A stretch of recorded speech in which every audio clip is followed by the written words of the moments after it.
اگلی صبح ماریہ کے کل تھے۔ دوپہر تک ظفر اور راحت مہمانوں میں اور کچھ مذہبی رسومات میں مصروف رہے۔ توقیر، زبیر اور وقار احمد کی فیملیز بھی وہیں تھی۔ دوپہر کے بعد ظفر نے ان سب کو رکنے کے لیے کہا اور سارے وسوسے اور خدشات بیان کیے جو ان اموات کے بعد پیدا ہوئے تھے۔ جو کچھ ظفر کہہ رہا تھا وہ بھیانک حقائق سب کے لیے قابل قبول نہیں تھے۔ بہرحال عارفین ان کی ٹیم میں شامل ہو گئے۔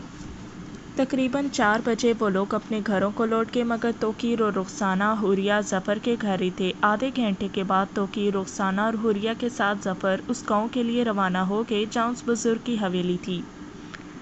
3 گھنٹے کا سفر کافی زیادہ تھا۔ ظفر پچھلی سیٹ پر حوریہ کے ساتھ بیٹھا تھا۔ حوریہ اس طرح منہ بنائے بیٹھی تھی جیسے اسے شک ہو گیا ہو۔ حالات اور واقعات کی وجہ سے سب ویسے ہی پریشان تھے، اوپر سے حوریہ کی مسلسل خاموشی ایک خوف سا پھیلائے ہوئے تھی۔ سفر میں خوامخواہ کی رکاوٹیں پیدا ہو رہی تھی۔ 3 گھنٹے کا سفر 4 گھنٹے کا بن گیا تھا۔ بزرگ رحمان سائیں کی حویلی پہنچے تو انہوں نے ان سب کو مہمان خانے میں بٹھایا۔ ملازم نے چائے پیش کی تو رخسانہ نے ملازم سے پوچھا، سائیں کی فیملی بھی یہیں رہتی ہے؟ نہیں بیگم صاحبہ، یہاں سائیں جی اور ان کے ملازم رہتے ہیں۔ سائیں جی کے گھر والے تو دوسرے گاؤں میں رہتے ہیں۔ آپ بس یہ چائے پئیں، سائیں جی آ رہے ہیں۔ ملازم کے جانے کے تھوڑی دیر بعد سائیں جی مہمان خانے میں داخل ہوئے۔ سائیں جی کے اندر داخل ہونے سے پہلے ہی حوریہ نے دروازے پر ٹکٹکی باندھ لی تھی۔ اسے جیسے سائیں جی کی آمد کا پہلے ہی پتہ چل گیا تھا۔ سائیں جی بھی کمرے میں داخل ہوتے ہی جیسے پتھر کے ہو گئے۔ وہ مسلسل حوریہ کی طرف دیکھتے رہے اور حوریہ بھی ان کی آنکھوں میں آنکھیں ڈال کر اسے اس طرح گھور رہی تھی جیسے اسے دھمکی دے رہی ہو کہ وہ اس کا راز افشا نہ کرے۔ توقیر نے حوریہ کو ٹوکا، حوریہ نظریں نیچے کرو، بزرگوں کو اس طرح دیکھتے ہیں۔ سائیں رحمان مسکراتے ہوئے تحمل سے بیٹھ گئے۔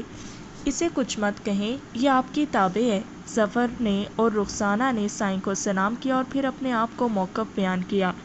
بزرگ نے انہیں اشارہ کیا کہ حوریہ کے سامنے مزید کچھ اور نہ بتائیں۔ پھر انہوں نے حوریہ کی آنکھیں دیکھیں، اس کی نبض چیک کی اور رخسانہ سے مخاطب ہوا، آپ بیٹی کو حویلی دکھائیں۔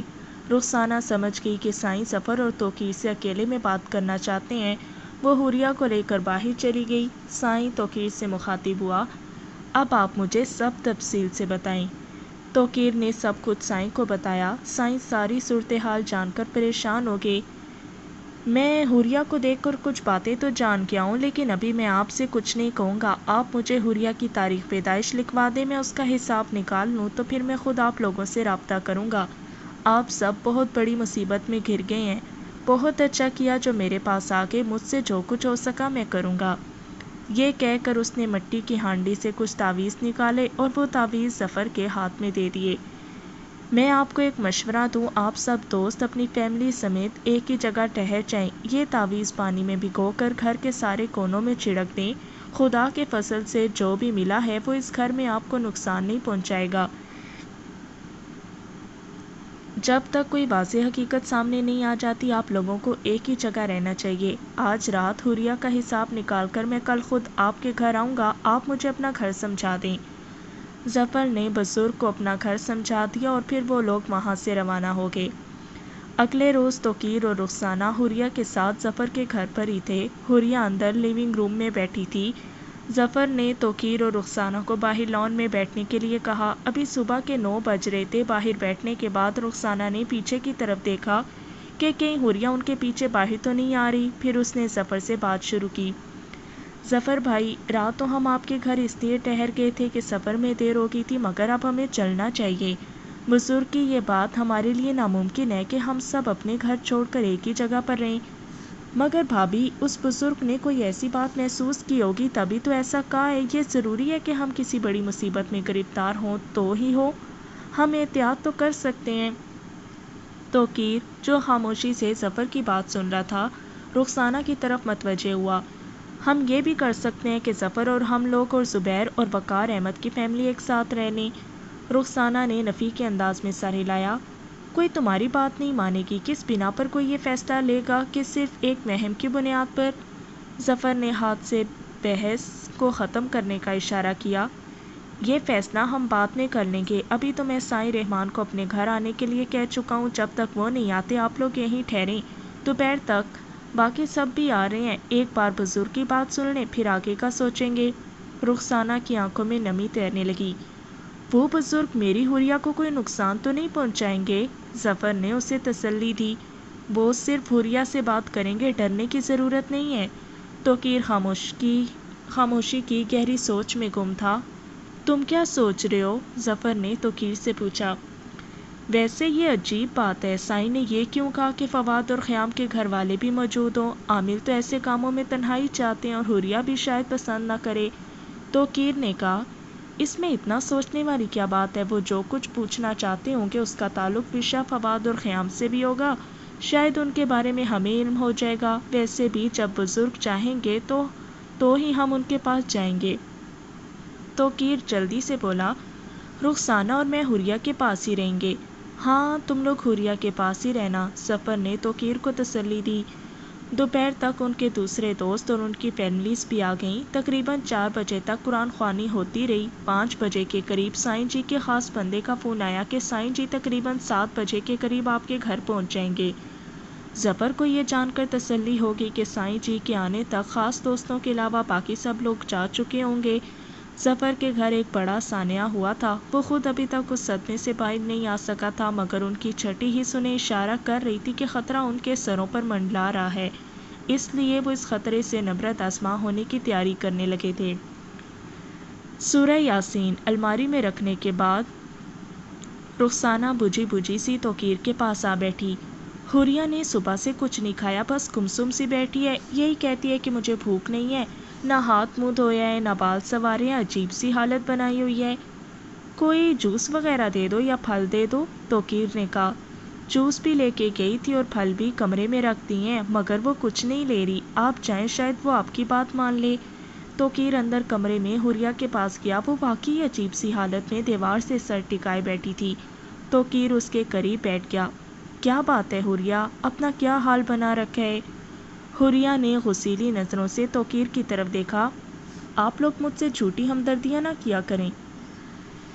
بیٹی یہ تم کیسی بات کر رہی ہو؟ تمہارے اندر تو ہماری جان پھنسی ہے۔ جھوٹ بولتے ہیں، اگر مجھ سے پیار کرتے ہیں تو سائیں کو کیوں بلا رہے ہیں؟ وہ مجھے اذیتیں دے گا۔ وہ تمہیں بھلا کیوں اذیتیں دے گا؟ میں اور تمہاری امی تمہارے پاس ہوں گے، وہ بس تم سے ملنا چاہتے ہیں۔ رخسانہ اورنج جوس لے کر کمرے میں داخل ہوئی۔ یہ لیں، اپنی بیٹی کو خود اپنے ہاتھ سے جوس پلائیں۔ توقیر نے جوس کا گلاس دیا اور حوریہ کی طرف بڑھایا۔ حوریہ نے آرام سے جوس پی لیا۔ توقیر نے اس کے سر پر پیار دیا۔ گڈ گرل، رخسانہ کو بھی کچھ تسلی ہوگی۔ توقیر اور رخسانہ سب کے ساتھ باہر لان میں بیٹھ گئے۔ لان میں فواد کے والدین وقار احمد اور ایمن اور خیام کے والدین زبیر اور ماہین سب موجود تھے۔ اتنے لوگوں کی موجودگی میں بھی خوف کا سناٹا محو گشت تھا۔ کسی کے پاس جیسے کہنے کے لیے کچھ بھی نہیں تھا۔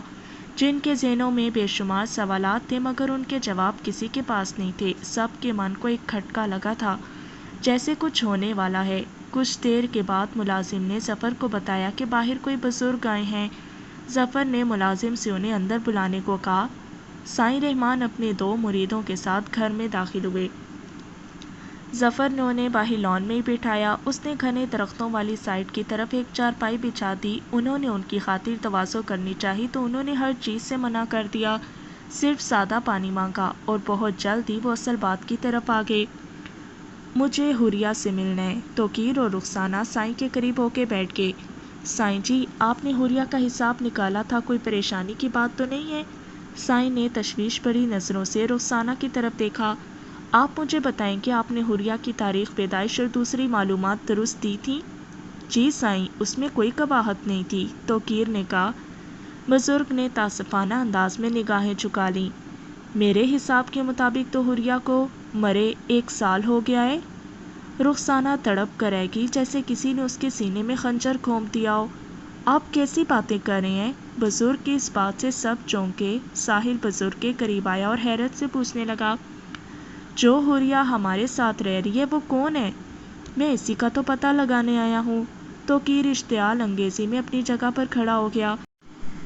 یہ بزرگ کیسی باتیں کر رہے ہیں؟ میں اسی لیے کہتا تھا کہ ان بزرگوں کے چکر میں نہ پڑیں۔ میری حوریہ زندہ ہے اور ہمارے ساتھ ہے۔ ظفر نے توقیر کو شانوں سے پکڑتے ہوئے بٹھایا۔ سائیں جی کو حریہ سے بات تو کرنے دو، اس طرح بولو گے تو سائیں جی اپنا کام کیسے کریں گے؟ توقیر چیخ چیخ کر بولنے لگا، یہ میری حریہ کو اذیتیں دیں گے، مجھے حریہ کو انہیں نہیں دکھانا۔ سائیں جی نے اپنا ہاتھ ہوا میں اکڑا لیا، اسے بچانے کی کوشش کرے ہو جو زندہ ہی نہیں ہے۔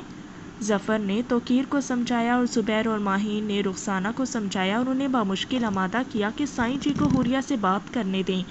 سائیں جی درخت کے قریب پیچھے چارپائی پر بیٹھ کے اور ظفر سے گویا ہوئے، حریہ کو ادھر لے آؤ، کھلی ہوا میں درختوں کے قریب، اس سے پوچھنا زیادہ بہتر ہوگا۔ رخسانہ اندر سے حریہ کو لے آئی، سائیں جی کے چارپائی کے قریب رکھی ہوئی کرسی پر حریہ بیٹھ گئی۔ سائیں جی نے سب کی طرف نظر دوڑائی، رخسانہ، توقیر، ساحل اور ظفر ان کے قریب ہی بیٹھے تھے، باقی لوگ کچھ فاصلے پر بیٹھے تھے۔ بابا جی نے کسی کو بھی جانے کے لیے نہیں کہا، انہوں نے حریہ سے بہت پیار سے پوچھا، آپ کا کیا نام ہے بیٹی؟ حریہ نے انتہائی معصومیت سے کہا، یہ سب کہتے ہیں کہ میرا نام حریہ ہے، اس لیے آپ بھی سمجھتے ہیں کہ میں حریہ ہوں۔ آپ کے ذہن میں کیسا خاکہ ہے کہ آپ کے گھر، آپ کے والدین کا؟ میرے والدین اور میرے گھر کا جس طرح کا خاکہ مدھم سا میرے ذہن میں ہے، وہ نہ تو ان لوگوں جیسا ہے اور نہ اس گھر جیسا، حریہ نے اداس لہجے میں کہا۔ سائیں جی نے اپنے تھیلے سے سفید رنگ کی پانی کی بوتل نکالی اور توقیر سے ایک کرسی منگوا لی۔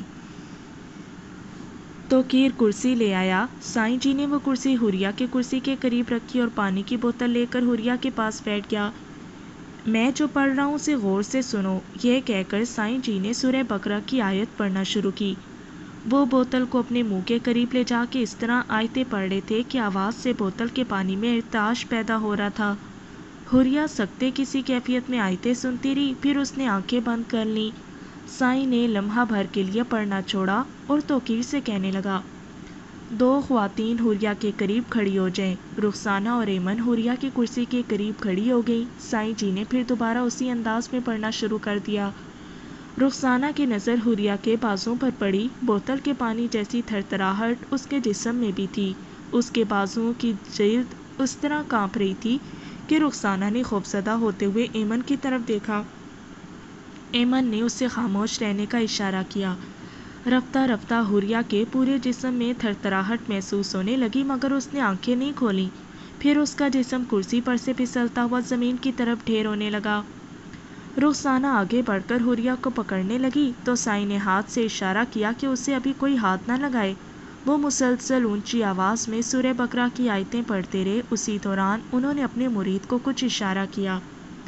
مرید اپنی جگہ سے اٹھا، اس نے تھیلے سے ایک چاک نکالا اور جہاں سب لوگ کھڑے تھے وہاں منہ میں کچھ پڑھتے ہوئے چاک سے دائرہ کھینچ دیا اور ظفر سے مخاطب ہوا، سائیں جی چاہتے ہیں کہ جو یہاں رکنا چاہتا ہے وہ اس دائرے میں آ جائے۔ ان سب نے سائیں کی بات مانی اور سب ایک ہی دائرے میں کھڑے ہو گئے۔ حریہ زمین پر لیٹی کانپ رہی تھی، پھر ایک دم اس کے جسم سے کپکپاہٹ ختم ہو گئی، جس کے ساتھ ہی سائیں نے پڑھنا چھوڑ دیا اور حریہ کو ہاتھوں اور پیروں میں زنجیریں ڈال کر اس زنجیر کا سرا درخت سے باندھ دیا۔ توقیر چلا کر بولا، یہ کیا کر رہے ہیں؟ سائیں نے سختی سے اپنا ہاتھ اکڑایا، دائرے سے باہر مت آنا، میں اس سے کوئی اذیت نہیں دے رہا، اب میرے عمل کے دوران مت بولنا ورنہ نقصان کے ذمہ دار تم خود ہوگے۔ ظفر نے توقیر کو شانوں سے پکڑ کے روکا اور اسے سمجھایا۔ سائیں زمین پر حریہ کے قریب بیٹھ گیا، اس نے حریہ کی پیشانی پر انگوٹھا رکھا تو حریہ اس طرح تڑپنے لگی جیسے کسی نے اس کی پیشانی پر دہکتا کوئلہ رکھ دیا ہو۔ سائیں اپنی بھاری آواز میں بولا، کون ہو تم؟ حریہ نے آنکھیں کھولی تو اس کی آنکھوں میں بے حسی اور جارحانہ پن تھا۔ کون ہو تم؟ سائیں نے اپنا سوال دہرایا۔ میں حریہ ہوں، وہ ڈبل آواز میں بولی، ایک موٹی اور ایک باریک۔ اس کی آواز میں سیٹی کسی چیخ تھی جو بات ختم ہونے کے بعد میں فضا میں گونجتی رہتی تھی۔ مجھے سچ سچ بتاؤ ورنہ میں تمہیں نقصان پہنچا سکتا ہوں۔ سائیں کی اس دھمکی پر وہ اونچا اونچا ہنسنے لگی۔ میں حریہ ہی ہوں، مگر میرے پاس وہ ناتواں کمزور جسم نہیں جس سے تم نقصان پہنچا سکو۔ میں تو ہوا ہوں، شیطانی طاقتوں کی ملکہ، کسی بھی وقت کہیں بھی کوئی بھی روپ دھار سکتی ہوں۔ میرے معاملات میں دخل اندازی مت کرو ورنہ اپنی زندگی سے ہاتھ دھو بیٹھو گے۔ حریہ کی زبان سے یہ سب سن کے رخسانہ اور توقیر پر سکتہ طاری ہو گیا۔ دائرے میں کھڑے ہوئے سب لوگ ہی حواس باختہ تھے۔ سائیں نے ایک بار پھر پانی کی بوتل میں پڑھنا شروع کر دیا۔ حوریہ کسی جانور کی طرح دھاڑے مارنے لگی اور اپنے جسم کو زور زور سے پٹکتے ہوئے زنجیریں توڑنے کی کوشش کرنے لگی۔ رخسانہ تو منہ پہ دوپٹہ رکھے پھوٹ پھوٹ کر رونے لگی۔ سائیں جی چو چو پڑتے جا رہے تھے، حوریہ کی تڑپن بڑھتی جا رہی تھی۔ سائیں نے بوتل میں سے تھوڑا سا پانی نکال کر اس کے چہرے پہ چھڑکا تو اس کی دلخراش چیخیں فضا میں گونجنے لگی۔ اس نے انگاروں کی طرح دہکتی آنکھیں سائیں کے چہرے پر گاڑ دیں۔ تو نے زنجیریں اس لڑکی کے جسم پر ڈالی ہیں، مجھ پر نہیں۔ ایک بار مجھے اس جسم سے باہر آنے دے، مجھ پر سے اپنا عمل ختم کر دے، ورنہ میں اس لڑکی کو ختم کر دوں گی۔ سائیں نے اپنے لہجے کی تلخی تھوڑی کم کی اور تحمل سے کہا، تم میرے چند سوالات کے جوابات دے دو، پھر تم اس جسم سے چلی جانا۔ اگر تم ہوا ہو تو اس ناتواں جسم کی مالک لڑکی کون ہے اور اس کا چہرہ تمہارے جیسا کیسا ہے؟ حوریہ سرگوشی کے انداز میں بولی، یہ ثنا ہے، میں نے اپنی طاقت کے بل پر اس کے چہرے کو اپنا روپ دے دیا، میں اور کیا کچھ کر سکتی ہوں تمہیں اندازہ نہیں ہے۔ سائیں نے پھر دوبارہ ہونٹوں کی تیز جنبش کے ساتھ پڑھنا شروع کر دیا۔ سائیں کے دونوں مرید بھی کتابیں کھولے خاص کلام پڑھ رہے تھے، پورے ماحول میں خوف و ہراس پھیلا ہوا تھا۔ حوریہ کے چہرے کی جلد پتھریلی اور بے جان دکھائی دے رہی تھی، کسی مردے کی طرح اس کے پورے جسم کی رنگت سیاہی مائل ہو رہی تھی۔ خیام، فواد اور وشا کہاں ہیں؟ سائیں کے پوچھنے پر حوریہ نے کہکا لگایا، ہم چاروں ایک ہی زنجیر کی کڑیاں ہیں، تھوڑی دیر تک وہ تینوں خود یہاں آ جائیں گے، پھر دیکھ لینا کہ وہ کیسے ہیں۔ جب بھی ہم میں سے کوئی مصیبت میں ہوتا ہے ہمیں خبر ہو جاتی ہے اور ہم وہاں پہنچ جاتے ہیں۔ تھوڑی دیر کے لیے تو سائیں کے چہرے پر خوف کے تاثرات عیاں ہو گئے، مگر اس نے خوف کو خود پہ حاوی کیے بغیر پانی کی بوتل پر آیات پڑھنا شروع کر دیں۔ پانی کے ارتعاش کے ساتھ ساتھ حوریہ کے جسم کی کپکپاہٹ بھی بڑھ گئی۔ اس کا مقصد حوریہ کی روح کو اس معصوم لڑکی کے جسم سے باہر نکالنا تھا۔ سائیں کا عمل جاری تھا۔ دائرے میں کھڑے ہوئے لوگ سکتے کسی کیفیت میں یہ سب کچھ دیکھ رہے تھے۔ اچانک لان کے پھولوں پر ایک خوبصورت تتلی منڈلانے لگی اور ساتھ سیاہ دھوئیں کی بدلی ہوا میں نمودار ہوئی۔ پڑھتے پڑھتے جیسے سائیں کی زبان پہ بل آ گیا، ان کے دل کی دھڑکنیں بے ترتیب ہو گئیں۔ وہ پھٹی پھٹی آنکھوں سے ادھر ادھر دیکھنے لگے، کسی پر اسرار غیبی طاقت کی آمد کا انہیں احساس ہو گیا۔ چند ساعتوں کے لیے ان کا حوریہ پر سے دھیان ہٹا تو حوریہ کی روح اس لڑکی کے جسم سے نکل گئی اور وہ لڑکی ثنا اب اپنی اصل شکل میں تھی۔ سائیں نے جلدی سے اٹھ کر اسے چیک کیا تو وہ مر چکی تھی۔ حوریہ اسے ختم کر کے اس کے جسم سے نکل چکی تھی۔ سائیں کے منہ سے بے اختیار نکلا، یہ تو مر چکی ہے۔ توقیر اور رخسانہ حقیقت سے بے خبر چیختے ہوئے لڑکی کی لاش کی طرف بڑھے۔ سائیں آہنی دیوار کی طرح لاش کے آگے کھڑا ہو گیا، تم لوگوں کو دائرے سے باہر نہیں آنا چاہیے تھا، ادھر بہت زیادہ خطرہ ہے۔ توقیر حسب عادت طیش میں بولنے لگا، نہ جانے کیا جادو منتر کر کے تم ہمیں بے وقوف بنا رہے ہو اور اب تم نے ہماری بیٹی کو ہی مار ڈالا۔ سائیں لاش سے پیچھے ہٹ گیا، یہ دیکھو، کیا یہ تمہاری بیٹی ہے؟ توقیر اور رخسانہ نے اس لڑکی کو قریب سے دیکھا، یہ تو ہماری حوریہ نہیں ہے، مگر یہ سب، رخسانہ نے پریشانی میں کہا۔ سائیں نے ٹھنڈی آ بھری، یہ ثنا ہے جس کے جسم میں حوریہ کی روح داخل ہوئی تھی اور اسے اپنا روپ دے دیا تھا، اب وہ اس کے جسم سے نکلی تو اسے قتل کر کے۔ اچانک ہی رخسانہ کی آنکھیں باہر کو ابل پڑی، وہ چیخنے لگی۔ توقیر نے اسے شانوں سے پکڑتے ہوئے سنبھالا تو اس نے انگلی سے سامنے کی طرف اشارہ کیا۔ سامنے حوریہ سفید لباس میں ملبوس ہوا میں معلق تھی، اس کا جسم ہوائی تھا۔ توقیر رخسانہ کا ہاتھ کھینچتا ہوا اسے دائرے میں لے گیا۔ سائیں اپنے عمل کو دہرانے لگا تو حوریہ شیطانی انداز میں ہنسنے لگی، اب تمہارا یہ عمل کچھ نہیں کر سکتا کیونکہ اب میں اکیلی نہیں ہوں۔ چند ہی ساعتوں میں حوریہ کے ہوائی جسم کے دائیں طرف ایک تتلی پھڑپڑانے لگی اور بائیں جانب سیاہ دھوئیں کی بدلی سی نمودار ہو گئی۔ سب کی آنکھوں کے سامنے تتلی وشا کے روپ میں بدل گئی اور سیاہ دھواں فواد کے روپ میں۔ تینوں کے چہروں کے نقوش وہی تھے، مگر ان کے چہرے اس طرح بھیانک تھے جیسے قبر کے گلے سڑے مردے۔ وشا اپنے ہوائی وجود کے ساتھ ہوا میں پرواز کرتی ہوئی سائیں کے قریب آئی اور اس نے اپنے سامنے کے دو لمبے نوکیلے دانت سائیں کی گردن میں پیوست کر دیے۔ سائیں کی چیخیں فضا میں گونجنے لگیں۔ فواد نے اپنے چہرے پہ ہاتھ رکھا اور پھر ہاتھ سے سائیں کے مریدوں کی طرف اشارہ کرتے ہوئے ہوا میں پھونکا۔ دونوں آدمی نہ دکھائی دینے والی آگ میں جھلسنے لگے۔ کچھ لوگ بے اختیار دائرے سے باہر نکلنے لگے تو سائن نے تڑپتے تڑپتے بھی انہیں رکنے کا اشارہ کیا اور زمین پر گرتے گرتے بھی اس نے اپنی قوت مجتمع کی اور چیخ چیخ کر کہنے لگا، دائرے سے مت نکلنا، یہ وشا، فواد اور حریہ کی روحیں ان کے ہمزاد ہیں جن کی طاقت عام روح اور جنات سے کئی گنا زیادہ ہوتی ہے، ان کی اموات کے بعد کی رسومات پوری کرو۔ زندگی نے سائیں کو اتنی ہی مہلت دی کہ وہ اتنا ہی بتا سکے، پھر لقمہ اجل ہو گئے، ان کے مرید بھی جھلس کر زمین پر ڈھیر ہو گئے۔ حریہ، فواد اور وشا نے ایک دوسرے کا ہاتھ پکڑا اور غائب ہو گئے۔ اس بھیانک واقعے کو 2 روز گزر گئے، سب کا ایک جگہ پر رہنا ممکن نہیں تھا، وہ زندگی کے معمولات سے ہٹ کر اپنے اپنے گھروں میں محصور ہو گئے تھے۔ ایک انجانا سا خوف ہر لمحے ان کے جسموں میں لہو کے ساتھ دوڑنے لگا تھا۔ اپنی اولادوں کو اس طرح شیطانی روپ میں دیکھ کر وہ جیتے جی ہی مر گئے تھے، مگر ایک سوال کے سب کے ذہنوں میں گونج رہا تھا، خیام کہاں ہے؟ حریہ کے مطابق وہ چاروں ایک ہی زنجیر کی کڑیاں ہیں، تو خیام ان لوگوں میں کیوں نہیں تھا؟ ساحل اور ظفر بیٹھے تھے، ظفر جبیں پیمائی کرتے ہوئے کہنے لگا، اتنا بڑا شیطانی کھیل، یہ سب تو میری سمجھ سے بالا تر ہے، ہم ٹیم بھی بنا لیں تو بھی ہم اس جنگ میں جیت نہیں سکتے۔ کون ہے جو ان شیطانی طاقتوں سے مقابلے میں ہماری مدد کرے گا؟ سائیں رحمان اور اس کے مرید ہیں۔ بچاتے بچاتے خود ہی موت کے منہ میں چلے گئے۔ ساحل نے ظفر کا ہاتھ مضبوطی سے تھاما، جنگ لڑنے سے پہلے ہی آپ نے شکست قبول کر لی، بے شک ہمیں شیطانی طاقتوں سے لڑنا نہیں آتا، مگر کوشش کر رہے ہیں۔ آپ جانتے ہیں نا کہ کالے جادو کا توڑ قرآن پاک سے کیا جاتا ہے، ہم بھی ہمت نہیں ہاریں گے۔ آپ کی پروفیسر حسنان سے بات ہوئی تھی؟ ہاں، میں نے عارفین سے بھی بات کی۔ پروفیسر حسنان اور عارفین ابھی کچھ دیر میں یہاں آنے والے ہیں۔ پورا 1 سال ہم ان چاروں کو ڈھونڈتے رہے، کیا معلوم تھا کہ وہ اس روپ میں ہمارے سامنے آئیں گے۔ میں تو اس آس پہ زندہ تھا کہ میری وشا واپس ضرور آئے گی۔ میں نے تو ایک پل کے لیے بھی اپنے ذہن کو یہ سوچنے کی جسارت نہیں دی کہ میری بیٹی مر گئی ہے۔ ظفر کی آنکھیں اشکبار ہو گئیں اور وہ چہرہ چھپائے دوسری طرف منہ کر کے بیٹھ گیا۔ ساحل نے ان کے شانے کو تھپ تھپایا، ہمت کریں انکل، انکل توقیر، آنٹی رخسانہ، انکل زبیر، آنٹی ماہین، انکل وقار احمد اور آنٹی ایمن، ان سب کا اور آپ کا دکھ ایک ہے، ان کی بھی امید آپ کی طرف ٹوٹی ہے، وہ بھی خود کو سنبھال نہیں پا رہے۔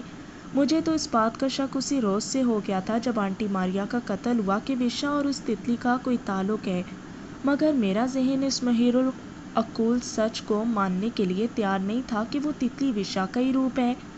بات کرتے کرتے ساحل کسی خیال سے چونک گیا۔ ہمزاد کے بارے میں سائیں رحمان کیا کہہ رہے تھے؟ ہمزاد کے بارے میں بھی کچھ نہیں جانتا، میں نے کل پروفیسر حسنان سے اس بارے میں بھی بات کی، وہ کہہ رہے تھے کہ ان کے پاس کچھ ایسی کتابیں ہیں جن کے مطالعے سے کچھ معلومات حاصل ہو سکتی ہیں۔ اسی دوران باہر بیل ہوئی، ساحل نے دروازہ کھولا تو پروفیسر حسنان اور عارفین تھے۔ ساحل انہیں اندر لیونگ روم میں لے آیا جہاں ظفر بیٹھا تھا، وہ دونوں ظفر کے ساتھ ہی بیٹھ کے انہوں نے سارے معاملے پر انتہائی رنج اور افسوس کا اظہار کیا۔ ساحل ان کے لیے کولڈ ڈرنکس لے آیا۔ پروفیسر حسنان نے ہاتھ سے نہیں کا اشارہ کیا، ہمارا اس وقت کچھ بھی کھانے پینے میں دل نہیں ہے، اتنے لوگوں کی اموات ہوگی مگر آپ نے ہم سے رابطہ نہیں کیا۔ پروفیسر کے اس گلے پر ظفر نے بتایا، ہم خود اس خوفناک حقیقت سے بے خبر تھے، ہم تو اسی امید پر حریہ کو پہاڑی علاقے میں لے گئے کہ وہ ہمیں وشا، خیام اور فواد کے بارے میں کچھ بتائے گی، ہمیں کیا خبر تھی کہ جسے ہم حریہ سمجھ رہے ہیں وہ حریہ کی روح ہے، ہم تو اپنے بچوں کے زندہ و سلامت واپس آنے کا انتظار کر رہے تھے، ہمیں کیا معلوم تھا کہ وہ نہیں بلکہ ان کی روحیں بھٹک رہی ہیں۔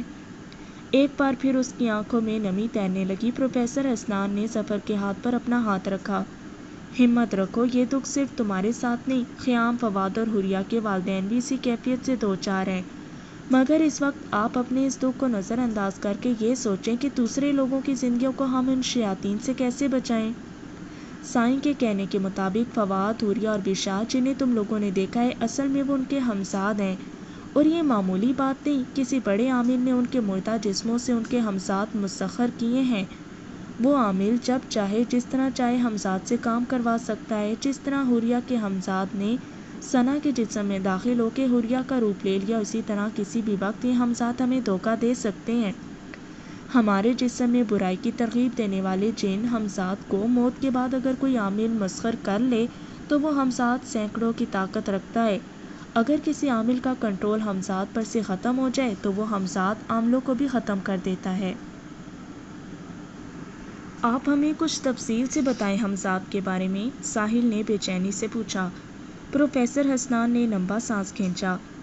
ہمزاد، جسے عبرانی میں طیف، عربی میں قرین اور ہمزات فارسی میں ہمزات، اردو میں ہمسایہ یا ہم نام، سنسکرت میں سایہ اور انگریزی میں ڈپلیکیٹ اسپریچول باڈی، جبکہ اسلامی ماہرین روحانیت اسے جسم لطیف یا جسم مثالی کہتے ہیں۔ روحانیت کی روح سے ہر کسی کے دو جسم ہوتے ہیں، ایک مادی مرئی کثیف اور ظاہری، جبکہ دوسرا روحانی غیر مرئی لطیف اور باطنی جسم ہوتا ہے۔ اسے روحانی غیر مرئی لطیف اور باطنی جسم کو ہمزاد کہتے ہیں، جو مادی مرئی کثیف اور ظاہری جسم کی موت کے بعد بھی باقی رہتا ہے۔ کیونکہ ہمزاد جسم لطیف ہوتا ہے، لہٰذا یہ زمان و مکان، ٹائم اینڈ اسپیس کی قید سے آزاد ہوتا ہے۔ اپنی اس خوبی کی وجہ سے ہمزاد دنیا کے کسی بھی گوشے میں پہنچ سکتا ہے اور ہر قسم کی خبر اپنے عامل کو لا کے دے سکتا ہے۔ بعض عملیات کے نتیجے میں ظاہر ہونے والے ہمزاد اس قدر طاقتور ہوتے ہیں کہ وزنی سے وزنی چیز اٹھا سکتے ہیں، عامل کو دنیا کی سیر کرا سکتے ہیں، جو چاہے روپ لے سکتے ہیں۔ لہٰذا ہر دور میں لوگ ہمزاد کی تسخیر کرتے آئے ہیں۔ اگر کوئی شخص ہمزاد مسخر کر لے تو وہ دنیا کے لیے خطہ بن سکتا ہے۔ ساری صورتحال کا جائزہ لو تو یہ بات ظاہر ہوتی ہے کہ خیام، فواد اور وشا اور حوریہ نے سپر پاور بننے کے لیے زندگی کو نظر انداز کر دیا۔ لوگوں کے دل و دماغ پر حکومت کر کے اپنا آپ بنوانے کے لیے وہ کالے جادو جیسے علم کی طرف مائل ہو گئے۔ اس بھیانک علم کی گرفت نے انہیں گمراہ کر دیا۔ انہوں نے میوزیم سے کچھ سٹف چرائے جن میں ایک تتلی بھی تھی۔ ان کی گمراہی کا فائدہ اٹھاتے ہوئے کسی عامل نے ان کے ہمزاد مسخر کر لیے اور ان کے مادی وجود کو موت کی نیند سلا دیا۔ ہمیں کس طرح اس عامل کو ڈھونڈنا ہوگا؟ ابھی فی الحال ہمیں کیا کرنا ہوگا؟ ظفر نے اپنے دونوں ہاتھ اکڑا لیے۔ پروفیسر نے ساحل اور ظفر کی طرف دیکھا۔ سب سے پہلے وہ کام کرو جو سائی نے کہا تھا۔ کیا؟ ساحل نے پوچھا۔ پروفیسر نے متاسفانہ انداز میں آنکھیں جھکا لیں۔ اپنے بچوں کی اموات کو دل سے تسلیم کر کے ان کی آخری رسومات ادا کرو، پھر سوچیں گے آگے کیا کرنا ہے۔ ان سارے واقعات میں ہم نے خیام کو کہیں بھی نہیں دیکھا۔ یہ بھی تو ہو سکتا ہے کہ خیام زندہ ہو، ساحل نے پروفیسر حسنان سے کہا۔ پروفیسر حسنان گہری سوچ میں ڈوب گئے۔ عارفین ساحل سے مخاطب ہوا۔ میرے خیال سے ہمیں اس چکر میں نہیں پڑنا چاہیے کہ خیام زندہ ہے یا نہیں، ہمیں اس کی آخری رسومات ادا کر دینی چاہیے۔ حسنان نے عارفین کی تائید کی۔ عارفین درست کہہ رہا ہے۔ اگر خیام زندہ ہوتا تو حوریہ یہ کیوں کہتی کہ ہم چاروں ایک ہی زنجیر کی کڑیاں ہیں؟ یقیناً وہ انہی میں سے ہوگا۔ ہمارے مذہب کے مطابق مردے کی تدفین و تکفین کی خاص رسومات سے روح بھٹکتی نہیں بلکہ اپنے خاص مقام پر پہنچ جاتی ہے۔ ان چاروں کے ہمزاد کتنی ہی طاقتور کیوں نہ ہو، آخری رسومات کا کچھ نہ کچھ اثر ان پر ضرور ہوگا۔ جتنا سوچتے جائیں گے اتنا ہی بھٹکتے جائیں گے۔ ہمیں فی الحال ان چاروں کی آخری رسومات کی تیاری کرنی چاہیے۔ ہمیں فوری کسی عامل سے رجوع کرنا چاہیے۔ ان آخری رسومات میں کسی عامل کا ہونا ضروری ہے۔ میں عاملوں کے بارے میں زیادہ تو نہیں جانتا، لیکن ایک سائیکاٹرسٹ ہیں مس امارا، وہ عاملہ بھی ہیں۔ ان کا اپنا کلینک ہے، وہ اپنے کام میں مصروف رہتی ہیں، مگر میں نے سنا ہے کہ اس طرح کے روحانی معاملات وہ بخوبی حل کر لیتی ہیں۔ میں ان سے ملا تھا اور انہیں ساری صورتحال سے آگاہ بھی کیا تھا۔ اس نے کہا تھا کہ جب اس کی ضرورت ہو اسے فون کر لیا جائے۔ ساحل نے متعجب نظروں سے حسنان کی طرف دیکھا۔ اس قدر خطرناک معاملات سے ایک لڑکی کیسے نبرت آزما ہو سکتی ہے؟ پروفیسر حسنان نے ٹھنڈی آہ بھری اور معنی خیز انداز میں بولے، یہ معاملات جسمانی طاقت سے نہیں، ذہانت سے لڑے جاتے ہیں۔ پرسوں جمعے کے روز ہم ایک ہی گھر میں ان چاروں کی آخری رسومات ادا کر لیتے ہیں۔ میں مس امارا کو اطلاع دے دوں گا۔ ظفر نے اس بات میں سر ہلایا۔ ٹھیک ہے، ہمیں سب سے بات کرنی ہوگی، ہمارے پاس وقت بہت کم ہے۔ تقریباً 1 گھنٹہ وہ سب گفت و شنید میں مصروف رہے، پھر عارفین اور حسنان وہاں سے چلے گئے۔ حسنان کے جانے کے بعد ظفر نے فون کر کے خیام، فواد اور حوریہ کے والدین کو کل اپنے گھر آنے کے لیے کہا۔ ظفر کے گھر اکٹھے ہو کر باہم مشورے سے سب نے یہ طے کیا کہ ظفر کے گھر ہی سارا انتظام کیا جائے۔ انہوں نے فیصلہ کیا کہ اس طرح سسکنے اور تڑپنے کے بجائے اپنے بچوں کی اموات کو تسلیم کرتے ہوئے ان کی آخری رسومات ادا کر دی جائیں۔ ویسے بھی خدا کے احکامات میں بے پناہ راز پوشیدہ ہیں۔ تدفین و تکفین کی خاص رسومات کے بعد نواقین کی خدا کی طرف سے ڈھارس مل جاتی ہے۔ بروز جمعہ ظفر کے گھر میں رونے کی، بین کرنے کی آوازیں گونج رہی تھیں۔ عزیز و اقارب بھی جمع تھے۔ جان پہچان والے لوگوں میں جس کو فواد، حوریہ، وشا اور خیام کی اموات کا پتہ چل رہا تھا، وہ غمزدہ ہو کے چلے آ رہے تھے۔ لوگوں کا ایک ہجوم تھا ظفر کے گھر پر۔ لوگ دریوں پر بیٹھے تسبیحات اور قرآن پاک پڑھنے میں مصروف تھے۔ اس ساری صورتحال کا علم سرغام کو ہو چکا تھا۔ وہ بے چینی سے اپنے گھر کے لان میں ٹہل رہا تھا، پھر درخت کے قریب کھڑے ہو کے کسی سے باتیں کرنے لگا، شاید نہ دکھائی دینے والے لطیف جسم سے۔ پہلے ہی میں خیام کی وجہ سے پریشان ہوں، اوپر سے یہ ان چاروں کی اموات کی آخری رسومات، اس کا اثر کچھ بھی ہو سکتا ہے۔ دل تو چاہتا ہے کہ ان چاروں کے گھر والوں کو موت کی نیند سلا دوں، مگر ابھی وقت نہیں۔ سب سے پہلے تو میں ظفر اور ساحل کو ٹھکانے لگاؤں گا۔ ابھی میری ساری توجہ خیام کی طرف ہے۔ تم کسی بھی طریقے سے خیام کا پتہ لگاؤ، ورنہ میری ساری محنت رائے گا جائے گی۔ یہ کہہ کر وہ تیز تیز قدم اٹھاتا ہوا اپنے کمرے کی طرف بڑھا۔ اس نے ڈریسنگ ٹیبل کے دراز سے پتھروں کی انگوٹھیاں نکالیں اور تیزی سے اپنی ساری انگلیوں میں پہن لی اور بیڈ پر بیٹھ کر کچھ سوچنے لگا۔ پھر اس کے شیطانی دماغ نے کچھ طے کیا اور وہ نہانے کے لیے باتھ روم چلا گیا۔ فواد، حوریہ، وشا اور خیام کے گھر والوں کے آنسو تھے کہ تھمنے کا نام ہی نہیں لے رہے تھے۔ 1 سال سے درد و غم کا رکا ہوا آتش فشاں لاوا برسا رہا تھا۔ آج امید اور آس کا دامن ہاتھ سے چھوٹ گیا تھا۔ سینے میں سوائے درد کے اور کچھ نہیں تھا۔ ایک دوسرے سے لپٹ لپٹ کر رو کے اپنا غم بانٹ رہے تھے، مگر غم تھا کہ نڈھال کیے جا رہا تھا۔ ان کے گھروں کے چراغ بجھ گئے تھے، آنکھیں مایوسیوں کے اندھیروں میں ڈوب گئی تھیں۔ ان کے پیاروں کی میتیں بھی ان کے سامنے نہیں تھیں۔ ایک دوسرے کے شانے پر سر رکھ کر رو کے وہ اپنے غم کا کچھ بوجھ کم کر سکتے تھے۔ باہر لان میں مردوں کے لیے بندوبست کیا گیا تھا اور اندر گھر میں زمین پر دریاں بچھا کے خواتین بیٹھی تھیں اور قرآن پاک پڑھنے میں مشغول تھیں۔ ظفر بھی دوسرے مردوں کے ساتھ قرآن پاک پڑھنے میں مشغول تھا۔ ساحل بھی اس کے قریب بیٹھا تھا۔ ظفر کے موبائل کی رنگ بجی۔ اس نے موبائل سنا۔ جی بہتر، میں باہر آتا ہوں، یہ کہہ کر اس نے موبائل بند کر دیا۔ کس کا فون تھا؟ ساحل نے تسبیح پڑھتے ہوئے پوچھا۔ امارا کا فون تھا، وہی سائیکیٹرسٹ جس کا میں نے تم سے ذکر کیا تھا۔ وہ باہر آ گئی ہیں، میں انہیں گھر کی خواتین سے ملوا کے آتا ہوں۔ ظفر نے اپنا پارا میز پر رکھا اور چلا گیا۔ امارا ابھی تک گاڑی پارک کر رہی تھی۔ اس نے مناسب جگہ دیکھ کر گاڑی پارک کی اور پھر گاڑی سے باہر نکلی۔ 28 سالہ امارا دبلی پتلی اور انتہائی خوبصورت تھی۔ چہرے کی رنگت صاف اور نقوش تیکھے اور پرکشش تھے۔ اس نے ریسنائن قمیص اور ٹراؤزر کے ساتھ سکارف اوڑھا ہوا تھا۔ اس نے سکارف سے اپنے بال چھپا رکھے تھے۔ سیاہ سکارف نے اس کی خوبصورتی کو بڑھا دیا تھا۔ اس نے ظفر کو سلام کیا۔ وعلیکم السلام، بہت شکریہ آپ کے آنے کا۔ میں تو سوچ رہا تھا کہ شاید آپ ہمارے لیے وقت نہ نکال سکیں۔ ظفر نے اس کے ہاتھ سے اس کا سامان لیتے ہوئے کہا۔ امارا نے ایک نظر پوری کوٹھی پر ڈالی اور پھر مسکراتے ہوئے گویا ہوئی۔ میں اپنی زبان کی پکی ہوں، میں نے آپ سے کہا تھا کہ میں آؤں گی۔ آئیے میں آپ کو اندر کا راستہ دکھاتا ہوں۔ ظفر اسے رخسانہ اور ایمن کے پاس لے گیا۔ امارا رخسانہ کے پاس بیٹھ گئی۔ ظفر نے رخسانہ سے کہا، یہ امارا ہیں، میں تفصیل سے ان کے بارے میں آپ کو بعد میں بتاؤں گا، فی الحال یہ ہماری مہمان ہیں۔ یہ کہہ کر ظفر باہر چلا گیا۔ رخسانہ اور ایمن رو رو کے نڈھال تھی، ان کی آنکھوں کے نیچے زخم بن گئے تھے۔ امارا نے ان کا حال دیکھا تو اس کی بھی آنکھیں بھر آئیں۔ اس نے میز سے پارا لیا اور پڑھنا شروع کر دیا۔ عارفین، حسنان اور ساحل کو ارد گرد کے ماحول پر نظر رکھنے کی تاکید کی گئی تھی۔ وہ گھر سے باہر لان میں ٹہل رہے تھے۔ انہیں خاص تاکید کی گئی تھی کہ کوئی مشکوک شخص دیکھیں یا کوئی عجیب الخلقت مخلوق تو فوراً الرٹ ہو جائیں۔ وہ ایک ٹیم کی طرح کام کر رہے تھے، ان کے موبائل ایک دوسرے سے منسلک تھے۔ امارا کے ہاتھ میں 10واں پارا تھا۔ تمام خواتین قرآن پاک پڑھنے میں مشغول تھیں۔ قرآن پاک کی تلاوت کی مسحور کن آوازوں نے فضا میں ایسا سکون سرایت کر دیا تھا کہ کسی کے بھی ذہن میں خوفناک کی کوئی چیز نہیں تھی۔ امارا نے اپنا پارا مکمل کیا تو اس نے رخسانہ کے ہاتھ پر اپنا ہاتھ رکھا۔ جو غم دیتا ہے وہ مرہم بھی رکھتا ہے، حقیقت تو یہی تھی، مگر آپ لوگوں نے اس حقیقت کو تسلیم کرنے میں بہت وقت لگا دیا۔ شاید اگر یہ سب پہلے ہو جاتا تو وہ شیطانی طاقتیں اس قدر نہ بڑھتیں۔ آپ؟ رخسانہ نے سوالیہ نظروں سے امارا کی طرف دیکھا۔ میں ایک سائیکیٹرسٹ ہوں اور ایک عامل بھی ہوں، میں زیادہ دعوے نہیں کرتی۔ مگر جو کچھ بھی مجھ سے ہو سکا میں کروں گی۔ اگر آپ کی اجازت ہو تو میں آپ کا گھر دیکھ لوں؟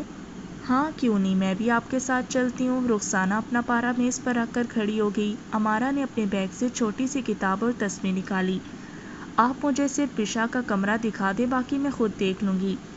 رخسانہ امارا کے ساتھ گئی اور اسے وشا کے کمرے میں لے گئی۔ وشا کے کمرے میں داخل ہونے پر امارا کے چہرے کے تاثرات میں کوئی خاص تبدیلی نہیں آئی۔ اسے سب کچھ نارمل لگ رہا تھا۔ اس نے تسبیح پڑھنا شروع کی اور ساتھ پورے کمرے کا جائزہ لیتی رہی۔ رخسانہ نے ٹھنڈی آہ بھری۔ وشا جو چیز جہاں جہاں رکھتی تھی سب کچھ ویسے ہی ہے، ظفر بھائی نے کوئی تبدیلی نہیں کی۔ امارا نے سائڈ ٹیبل سے ایک فوٹو فریم اٹھایا۔ رخسانہ نے امارا کے ہاتھ میں تصویر دیکھی تو تعصب بھرے انداز میں بولی، یہ ان چاروں کی تصویر ہے۔ پھر اس نے تصویر پر انگلی رکھتے ہوئے بتایا، یہ وشا اور حوری ہیں اور یہ دونوں فواد اور خیام ہیں۔ امارا نے وشا کی تصویر پر انگشت رکھی۔ میری معلومات کے مطابق وشا، حوری اور فواد کو آپ لوگوں نے دیکھا ہے مگر خیام کو نہیں دیکھا۔ پھر اس نے خیام کی تصویر پر انگلی رکھی۔ یہی خیام ہے؟ رخسانہ نے اس بات میں سر ہلایا۔ ہاں یہی خیام ہے۔ یہ تصویر میں اپنے پاس رکھ سکتی ہوں؟ رکھ لیں۔ امارا نے تصویر فریم سے نکالی اور اپنے بیگ میں ڈال لی۔ پھر وہ رخسانہ سے مخاطب ہوئی، اگر آپ مائنڈ نہ کریں تو کچھ دیر کے لیے مجھے اکیلا چھوڑ دیں۔ رخسانہ اسے وشا کے کمرے میں چھوڑ کر دوبارہ خواتین کے ساتھ بیٹھ کر قرآن پاک پڑھنے لگی۔ امارا وشا کے کمرے سے باہر آ گئی اور تسبیح کا ورد کرتے ہوئے گھر کے باقی کمروں کا جائزہ لینے لگی۔ وہ پورے گھر میں پھری مگر اس نے ایسی کوئی غیر معمولی حرکت محسوس نہیں کی۔ ظفر اور حسنان گھر میں داخل ہوئے تو امارا پورچ میں کھڑی تھی۔ وہ عمارت کے قریب آئے۔ سب ٹھیک ہے؟ فی الحال تو آپ کے گھر میں کوئی عجیب الخلقت مخلوق نہیں ہے۔ مجھے ان چیزوں کا کوئی اثر بھی محسوس نہیں ہوا مگر ان بدروحوں کا کوئی بھروسہ نہیں۔ لیکن یہ تسلی رکھیں گھر میں قرآن پاک پڑھا جا رہا ہے، کوئی شیطانی مخلوق آپ کو ایذا نہیں دے سکتی۔ اس ناگہانی آفت سے نبرد آزما ہونے کے لیے جتنا ہو سکے قرآن پاک پڑھیں۔ میں شام تک ادھر ہی ہوں، آپ بلا خوف اپنی رسومات پوری کریں۔ اس نے اپنے بیگ سے 2 میٹر نکالے۔ ایک اس نے داخلی دروازے کے قریب پڑے ہوئے گملے کے پیچھے نصب کر دیا اور دوسرا اس نے ظفر کو دیا۔ اسے باہر لان میں کسی درخت کے ساتھ لگا دو۔ جو ہی کوئی عجیب الخلقت مخلوق اس گھر میں داخل ہوگی، میٹر کی سوئیاں ہلنے لگیں گی۔ اس کے کہنے پر ظفر نے باہر لان میں انار کے درخت کے ساتھ میٹر لگا دیا۔ امارا رخسانہ کے پاس آئی۔ خیام کی والدہ کہاں ہیں؟ وہ سامنے انگوری رنگ کے جوڑے میں۔ جو خاتون ہے وہ ماہین ہے، خیام کی والدہ۔ رخسانہ نے انگلی سے اشارہ کیا۔ امارا ماہین کے پاس گئی۔ ماہین گٹھلیاں پڑھ رہی تھی۔ وہ اس کے ساتھ بیٹھ کر اس کے ساتھ گٹھلیاں پڑھنے لگی۔ آپ کیا پڑھ رہی ہیں؟ دوسرا کلمہ، ماہین نے دھیمے سے لہجے میں بولا۔ امارا بھی گٹھلیوں پر دوسرا کلمہ پڑھنے لگی۔ ٹوکری میں پڑی ہوئی گٹھلیاں پڑھی گئیں تو امارا ماہین سے مخاطب ہوئی، آپ خیام کی والدہ ہیں؟ ماہین نے اس بات میں سر ہلایا۔ خیام کا نام سنتے ہی اس کی آنکھیں بھیگ گئیں۔ اس نے بھیگی آنکھوں سے امارا کی طرف دیکھا۔ معذرت چاہتی ہوں، میں نے آپ کو پہچانا نہیں، امارا نے اپنی مہین سی آواز میں کہا۔ کیسے پہچانیں گی، میں آپ سے پہلی بار مل رہی ہوں۔ میرا نام امارا ہے، پروفیشن میں ایک سائیکیٹرسٹ ہوں مگر عاملہ بھی ہوں۔ شاید میں آپ لوگوں کے کام آ سکوں۔ اب کیا کسی نے ہمارے کام آنا، ہماری تو دنیا ہی لٹ چکی ہے۔ اس حادثے کے بعد کیا آپ کو کبھی خیام دکھائی دیا جس طرح باقی لوگوں نے وشا، فواد اور حوریہ کو دیکھا؟ ماہین کی نظریں کسی ایک جگہ پر ٹھہر گئیں۔ سب کہتے ہیں کہ وہ چاروں دوست ایک ہی کڑی میں بندھے ہیں۔ خیام کو کسی نے نہیں دیکھا مگر سب کا کہنا ہے کہ خیام بھی ان تینوں جیسا ہوگا۔ امارا نے ماہین کے شانوں پر ہاتھ رکھا اور فضا میں نظریں گھمانے لگی۔ اگر خیام ان جیسا نہیں ہوگا تو پتہ چل جائے گا۔ اس کا ہمزاد اگر نیکی کے کاموں کا نمائندہ ہوا تو وہ یہاں ضرور آئے گا۔ ماہین نے بے چین ہو کر امارا کا ہاتھ پکڑ لیا۔ میں اسے دیکھ سکوں گی؟ امارا نے اس کے ہاتھ پر اپنا ہاتھ رکھا۔ روح کو دیکھنا اتنا آسان نہیں ہوتا مگر کسی نہ کسی چیز کی غیر معمولی حرکت روح کی موجودگی بتا دیتی ہے۔ یہ کہہ کر امارا دوبارہ گٹھلیاں پڑھنے لگی۔ لان میں اشخاص کی تعداد کافی زیادہ تھی۔ خواتین بھی کمروں میں کھچا کھچ بھری ہوئی تھیں۔ ابھی مزید اور لوگ بھی آ رہے تھے۔ ساحل اور عارفین کی ڈیوٹی میں یہ بھی شامل تھا کہ گیٹ سے داخل ہونے والے لوگوں پر نظر رکھیں، لیکن یہ کام ان کے لیے انتہائی مشکل تھا۔ ظفر، وقار، زبیر اور توقیر کے جان پہچان والے سب ادھر ہی آ رہے تھے جن میں سے زیادہ تر لوگوں کو ساحل اور عارفین نہیں جانتے تھے، بس وہ اتنا ہی خیال رکھ رہے تھے کہ اگر کوئی مشکوک شخص نظر آئے تو چوکنا ہو جائیں۔ تقریباً 1 بجے کے قریب ایک بوڑھا شخص کوٹھی میں داخل ہوا۔ ساحل اور عارفین نے اسے بھی ان لوگوں کی طرح نظر انداز کیا جنہیں وہ جانتے نہیں تھے۔ وہ بوڑھا شخص دوسرے مردوں کے ساتھ ہی دری پر بیٹھ گیا اور گھٹنیاں پڑنے لگا۔ جس جگہ وہ بوڑھا شخص بیٹھا تھا اس کے بالکل سامنے ساحل اور عارفین کرسیوں پر بیٹھے آپس میں کوئی بات کر رہے تھے۔ بوڑھے شخص کی نظریں ان دونوں پر ٹھہر گئیں۔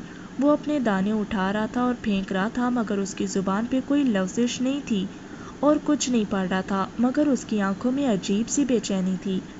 ساحل نے تعصب بھرے انداز میں ارد گرد کے ماحول پر نظر دوڑائی اور ٹھنڈی آہ بھر کر تھکے تھکے لہجے میں بولا، ہم کیسے ان شیطانی طاقتوں کا مقابلہ کریں گے؟ جو کچھ ہو چکا ہے وہ سب اس قدر اذیت ناک ہے کہ اس کا خیال ایک پل کو سونے نہیں دیتا، اور نہ جانے آگے کیا ہونے والا ہے۔ مادی وجود رکھنے والے حریف کو تو ہتھیار سے چھلنی کیا جا سکتا ہے، مگر یہ سفید ہیولے جو موت کے سائے بن کر ہمارے ارد گرد منڈا رہے ہیں، انہیں کیسے ختم کیا جا سکتا ہے؟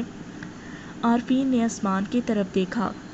جنگ صرف ہتھیار سے نہیں لڑی جاتی، جنگ تو جذبوں کی بھی ہوتی ہے، قلم کی بھی، تصورات کی بھی، مگر ہر جنگ میں راہ دکھانے والی ذات اس پروردگار کی ہے۔ اس پر بھروسہ رکھو۔ مایوسی ہمت توڑتی ہے، خدا پر بھروسہ ہی راہ دکھاتا ہے۔ ہمیں بھی کوئی نہ کوئی راہ مل جائے گی جس سے ہم ان بد روحوں سے نجات حاصل کر سکیں گے۔ ساحل اور عارفین کی نظر اس بوڑھے شخص کی طرف نہیں تھی۔ بوڑھا شخص اپنی جگہ سے اٹھ کر ایسی جگہ پر بیٹھا جہاں سے ہال کا داخلی دروازہ صاف دکھائی دے رہا تھا۔ ہال میں خواتین بیٹھی تھیں۔ ساحل عارفین سے باتیں کر رہا تھا اور عارفین خاموشی سے اس کی باتیں سن رہا تھا۔ اس کی نظریں اے میٹر کی طرف تھیں۔ اے میٹر کی سوئیاں بالکل ساکن تھیں۔ اچانک ہی اے میٹر کی سوئیاں جنبش کرنے لگیں۔ عارفین کے دل کی دھڑکن یکدم تیز ہوئی۔ اس نے ساحل کے شانے کو جھٹکا دیا اور اے میٹر کی طرف اشارہ کیا۔ ساحل نے جنبش کرتی ہوئی سوئی کی طرف دیکھا تو اس نے موبائل نکالا اور فوراً امارا کو فون کیا۔ امارا نے فون سنا اور آہستگی سے بولی، ٹھیک ہے، تم ظفر اور حسنان کو بتا دو اور بہت محتاط ہو کے ارد گرد کے ماحول پر نظر رکھو۔ یہ کہہ کر امارا نے موبائل بند کر دیا۔ وہ تیز تیز قدموں سے ہال کے داخلی دروازے کی طرف بڑھی۔ وہ اس جگہ پہنچی جہاں اے میٹر لگا تھا۔ اے میٹر کی سوئیاں جامد تھیں۔ اسے اس بات کی تسلی ہوئی، مافوق الفطرت مخلوق جس کا اشارہ باہر ہوا ہے وہ ابھی ہال میں داخل نہیں ہوئی۔ مشکوک بوڑھا شخص اپنی جگہ پر اس طرح کھڑا ہو گیا جیسے اسے کوئی خاص اطلاع مل گئی ہے۔ وہ تیز قدم چلتا ہوا لوگوں کے بیچ میں سے نکلتا ہوا ٹینٹ سے باہر آ گیا۔ اس کی متلاشی نگاہیں چاروں طرف گھومنے لگیں۔ اس وقت وہ لوگوں کی نظروں سے بے نیاز، بے خوف و خطر کسی کی تلاش میں تھا۔ وہ کسی جوان کی طرح مستعد تھا۔ ایک دم سے اس کے بوڑھے جسم میں کسی نوجوان جیسی توانائی اور پھرتی آ گئی تھی، مگر وہ ابھی تک کسی کی نظر میں نہیں آیا تھا۔ وہ بار بار اپنی جیب میں ہاتھ ڈالنے کی کوشش کرتا جیسے اس کے پاس کوئی ہتھیار ہو، مگر ارد گرد لوگوں کی موجودگی میں وہ کچھ کر نہیں پا رہا تھا۔ دروازے کے قریب ہی وہ کھڑی تھی۔ اس کا دل تیزی سے دھڑک رہا تھا۔ اس کی سب سے بڑی قوت اس کا خدا پر بھروسہ اور حوصلہ ہی تھا، ورنہ اس طرح کے معاملات کا اس کے پاس کوئی خاص تجربہ نہیں تھا۔ وہ جس طرح بے چینی سے ٹہل رہی تھی، عورتوں کی نظریں اس پر ٹھہر گئیں، ان میں سرگوشیاں ہونے لگیں۔ ماہین اور رخسانہ اس کے پاس آئیں۔ خیریت ہے؟ رخسانہ نے پوچھا۔ امارا کے چہرے سے پریشانی صاف عیاں ہو رہی تھی۔ اس نے نفی کے انداز میں سر ہلایا، نہیں، خیریت نہیں ہے۔ باہر اے میٹر کی سوئیاں بتا رہی ہیں کہ کوئی غیبی مخلوق لان میں موجود ہے، شاید گھر کے دوسرے حصوں میں بھی ہو۔ پھر اس نے گملے کے پیچھے لگے ہوئے میٹر کی طرف اشارہ کیا۔ اگر وہ غیبی مخلوق اس کمرے میں داخل ہوئی تو اس کی سوئیاں جنبش کرنے لگیں گی۔ ماہین اور رخسانہ کے خوف سے آنکھیں پھیل گئیں۔ اب کیا ہوگا؟ اگر ان شیطانی طاقتوں نے ادھر حملہ کر دیا تو یہاں تو لوگوں کا ہجوم ہے، ہم کیسے لوگوں کو ان بد روحوں سے بچائیں گے؟ رخسانہ کے لہجے میں بھی کپکپاہٹ تھی۔ امارا نے تسبیح پڑھتے ہوئے ایک نظر رخسانہ کی طرف دیکھا۔ اس طرح کی باتیں کر کے آپ میرا حوصلہ کم نہ کریں، بس دعا کریں، سورہ ناس پڑھیں، وہ شیطانی مخلوق ہمارا کچھ نہیں بگاڑ سکے گی۔ ویسے بھی یہ ضروری نہیں کہ وہ غیبی مخلوق شیطانی مخلوق ہی ہو۔ اس دوران میں اے میٹر کی سوئیاں جنبش کرنے لگیں۔ کپکپاہٹ کا جھٹکا رخسانہ کے وجود سے گزر گیا اور ماہین بھی خوف سے جیسے پتھر کی ہو گئی۔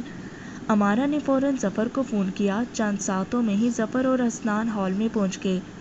توقیر اور وقار گھر کے دوسرے حصوں میں چلے گئے۔ وہ سب پورے گھر میں تقسیم ہو گئے۔ ابھی تک غیبی مخلوق کا بس اشارہ ملا تھا مگر کوئی عجیب حرکت سامنے نہیں آئی تھی۔ ظفر امارا کے پاس آیا تو امارا نے گھبراہٹ سے کہا، وہ غیبی مخلوق ہال میں داخل ہو گئی ہے۔ ہمت سے کام لے، عورتوں پر نظر رکھیں، ہم دونوں ادھر ہی ہیں۔ عورتوں تک یہ بات پہنچ گئی، ان میں خوف و ہراس پھیل گیا۔